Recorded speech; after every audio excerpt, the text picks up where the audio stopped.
itu haram, ya jelas. Kalau pakai gitar, seruling, ya itu jelas haram. Ini bukan masalah hukumnya. Jadi antum sebelum mengkritik seorang itu didengarkan dulu, sehingga jangan mendengarkan pakai emosi, ya.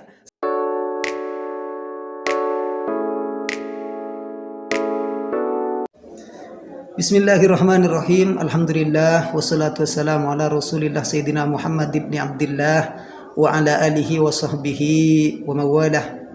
Wa ba'du, saudara-saudara kaum muslimin dimanapun kalian berada, semoga selalu dalam lindungan Allah Subhanahu wa ta'ala.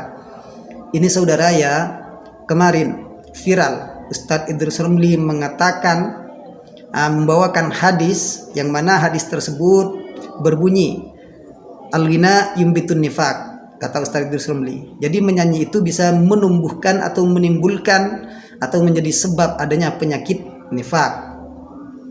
Terus ada seorang kiai mengkritik, katanya seorang kiai ini ya, ini lucu nanti ini.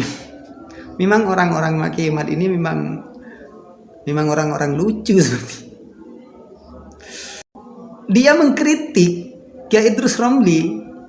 Kiai Idrus Romli di sana tidak membahas hukum masalah apa? Masalah menyanyinya, akan tetapi menyanyi itu bisa menimbulkan penyakit nifak. Terus dibantah pakai hadis sahih, padahal hadis sahih tersebut bukan untuk mentiadakan penyakit nifaknya, akan tetapi di sana menunjukkan ketidakharaman menyanyi, ya. Dan hadis yang tadi, hadis Ibnu Mas'ud itu ya, itu menunjukkan kemakruhan menyanyi. Ini akan saya bawakan semua tadi nanti ya. Ada dalam kitab Majmu' Nawawi, di dalam kitab Al-Bujairami ala Syarhil Khatib, ada dalam kitab Al-Fiqhul Islami li Zuhailiyah, ada dalam kitab Hasyiyah Bujairami nanti, ada dalam kitab Fathul Bari, ya. Ini yang mengkritik ini lucu. Orang Kiai Idrus Romli membawa hadis tersebut bisa menimbulkan nifak, katanya ini tidak bisa dijadikan hujjah. Hadis ini tidak bisa dijadikan hujjah karena ada hadis sahih yang menerangkan kebolehannya menyanyi, katanya. Ustadz Idrus Romli tidak membahas hukumnya, akan tetapi zahiriyah hadis tersebut menunjukkan bisa menimbulkan penyakit nifak. Akan saya perinci satu persatu. Ini perhatikan biar tidak salah paham. Ketika Ustadz Idrus Romli berkata seperti itu ya, bisa menimbulkan penyakit nifak, terus dia berkata, jangan orang-orang yang suka menyanyi dikatakan munafik, katanya. Ustadz Idrus Romli tidak mengatakan setiap orang yang menyanyi itu munafik, tidak. Yumbit. Bukan Ustadz Idrus Romli tidak tahu yumbit. Yumbit itu ayyakunah. Ini di dalam kitab Bujairami ala Syarhil Khatib, ayyakuna sababan, yaitu di sana bisa menjadi sebab, ya, bisa menjadi sebab lihusulin nifak. Nanti ini akan saya jelaskan. Ini saya menjelaskan ini dulu ya, bahwa yang antum itu kiai ya, menyanggah Ustadz Idrus Romli dengan pakai hadis sahih. Mari kita baca hadis sahih. Hadis sahih tersebut, apakah dia sudah betul? Coba buka dalam kitab Fathul Bari. Pertama, di sini qala Aisyah, qalat an Aisyah qalat, ya, dakhala Abu Bakrin wa indi jariyatan min jawaril ansor, ya, min jawaril ansor tuwanniyani bima taqawalat al ansor yawma bu'ath. Faqala Abu Bakr, ini lanjut saja, qalat walaysata bimughannayataini. Ini tidak terlalu penting. Ini yang mencolok. Faqala Abu Bakr, mazamirus syaitan fi baiti Rasulillah sallallahu alaihi wasallam. Yang paling inti wadzalika fi yaumi idin. Ini dalam kitab Fathul Bari, ya.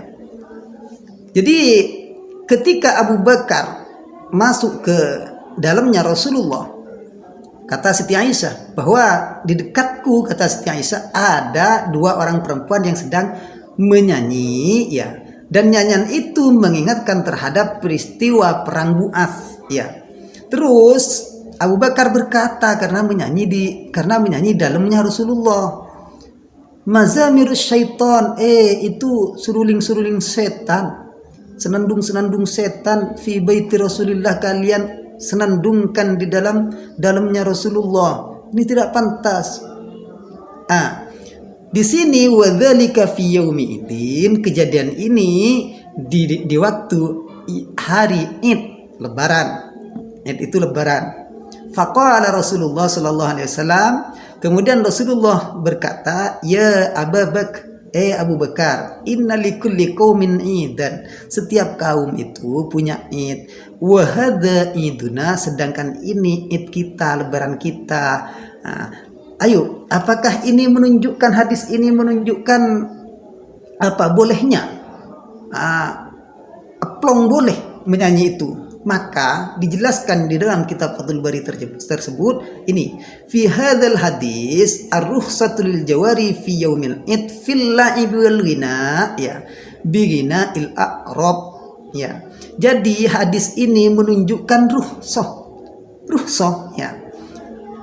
Rukhsah di hari Id, tidak untuk bermain-main boleh di hari Id, dan sekedar menyanyi di hari Id, bukan setiap hari, ya kan. Tapi ini menunjukkan rukhsah di hari Id, sehingga dalam hadis Ibnu Mas'ud itu dijadikan hujjah di dalam makruhnya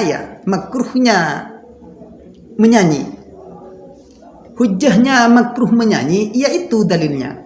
Coba buka di dalam kitab Al-Fiqhul Islami. Mari kita buka. Apakah betul? Di sana, di dalam kitab Fiqhul Islami, al-ghina wa alatuhu. Ya. Ini wa alatuhu. Qala ba'dul Hanafiyah wa ba'dul Hanabilah yahrumul ghina wa sama'uhu min ghairi alati mutribatin. Haram. Ya. Haram menyanyi dan mendengarkan dari tanpa memakai alat musik. Ini tapi sebagian Hanabilah dan Hanafiyah, ya. Imam Hambali, sebagian dari madhab Hambali dan madhab Hanafi, ini haram. Apa dalilnya? Lima rawa Ibnu Mas'ud anna Nabi sallallahu alaihi wasallam al-ghina yumbitun nifaq fil qalbi, ya. Wa qala Syafi'iyah, langsung ke Syafi'iyah, ya.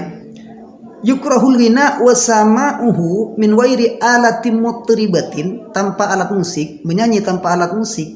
Di sini yukrahu, dan mendengarkan, menyanyi dan mendengarkan hukumnya makruh, ya. Wala yahrumu, dan tidak haram. Dalil tidak haramnya apa? Ya dalil itu tadi, ini qalat Aisyah. Ya ini bawah terus yang sudah dijelaskan tadi. Jadi antum Mbak Kiai, mohon maaf ya, antum itu aneh kalau menegur seseorang yang orang itu tidak membicarakan hukum, terus yang ditegur adalah membawakan hadis yang di sana bukan mentiadakan perkataan orang tersebut, akan tetapi di sana hanya membahas masalah hukum. Di sini jelas masalah hukumnya, ya. Jadi hadis sahih ini menunjukkan tidak haram di kalangan Syafi'iyah. Di sini dalil Ibnu Mas'ud dijadikan dalil akan makruhnya menyanyi. Jadi bukan mentiadakan nifaknya. Hadis ini bisa dijadikan hujjah. Coba buka dalam kitab Majmu' Nawawinya, ya. Di sana wa yukrahul ghina wa sama'uhu min wairi alati mutribatin. Apa landasannya? Lima rawa Ibnu Mas'ud anna Nabiy sallallahu alaihi wasallam qala al-ghina yumbitun nifaq fil qalbi kama yumbitul ma'ul baqlah, ya. Jadi kok bisa ini tidak bisa dijadikan hujjah? Ini hadis jelas, ya, dijadikan hujjah oleh Imam Nawawi di dalam memakruhkan menyanyi, ya. Terus keharamannya, ketidakharamnya apa? Di kalangan Syafi'iyah berlandaskan hadis sahih tersebut. Jadi memang menimbulkan nifak. Dan Ustadz Ramli tidak mengatakan setiap penyanyi, setiap orang yang suka menyanyi itu munafik. Tidak. orang yang suka menyanyi itu bisa menimbulkan penyakit. Kalau sudah jelas ada tampak tanda-tanda, ya ini sudah. Makanya ditambah oleh Ustaz Idrus Romli, bughdun Nabi ya, bughdu ahli Nabi, ahli baitin Nabi ya, benci terhadap keluarga Rasulullah ya, maka itu nifak, itu penyakit double sudah. Itu kata Ustaz Idrus Romli. Jadi Ustaz Idrus Romli hanya menjelaskan penyakitnya, masalah hukumnya lain ya. Masalah hukumnya, kalau antum menjelaskan masalah hukum haram dan tidaknya ya, kalau pakai alat mutribah, pakai alat musik ya jelas. Yang masyhur dari kalangan Syafi'iyah, Hanabilah, Malikiyah, itu semua yang masyhur itu haram ya, jelas. Kalau pakai gitar, seruling ya, itu jelas haram. Ini bukan masalah hukumnya. Jadi antum sebelum mengkritik seorang itu didengarkan dulu, sehingga jangan mendengarkan pakai emosi ya, sehingga nanti ketika mengkritik sesuai dengan apa yang dikritik ya. Ini tidak nyambung. Ya sudah, terima kasih. Intinya menyanyi itu bisa menimbulkan, bisa menjadi sebab. Kalau di Bujairomenya itu ayyakuna sababan ya, bisa menjadi sebab adanya penyakit nifak. Bukan setiap penyanyi itu munafik, tidak, kan, tapi bisa menjadi sebab adanya penyakit nifak di dalam hati, seperti itu. Kalau masalah hukumnya menyanyi itu makruh ya. Bahkan kalau mau mengambil yang berat, lil ihtiyat, itu haram ya menyanyi, karena bisa menyibukkan diri dari ingat pada Allah, seperti itu alasannya ya. Itu ada di tafsir Sawi ya. Di tafsir Sawi itu jelas, lahwal hadis itu tafsirnya, karena bisa menghilangkan ingat pada Allah dan bisa melalaikan ibadah terhadap Allah ya. Terima kasih.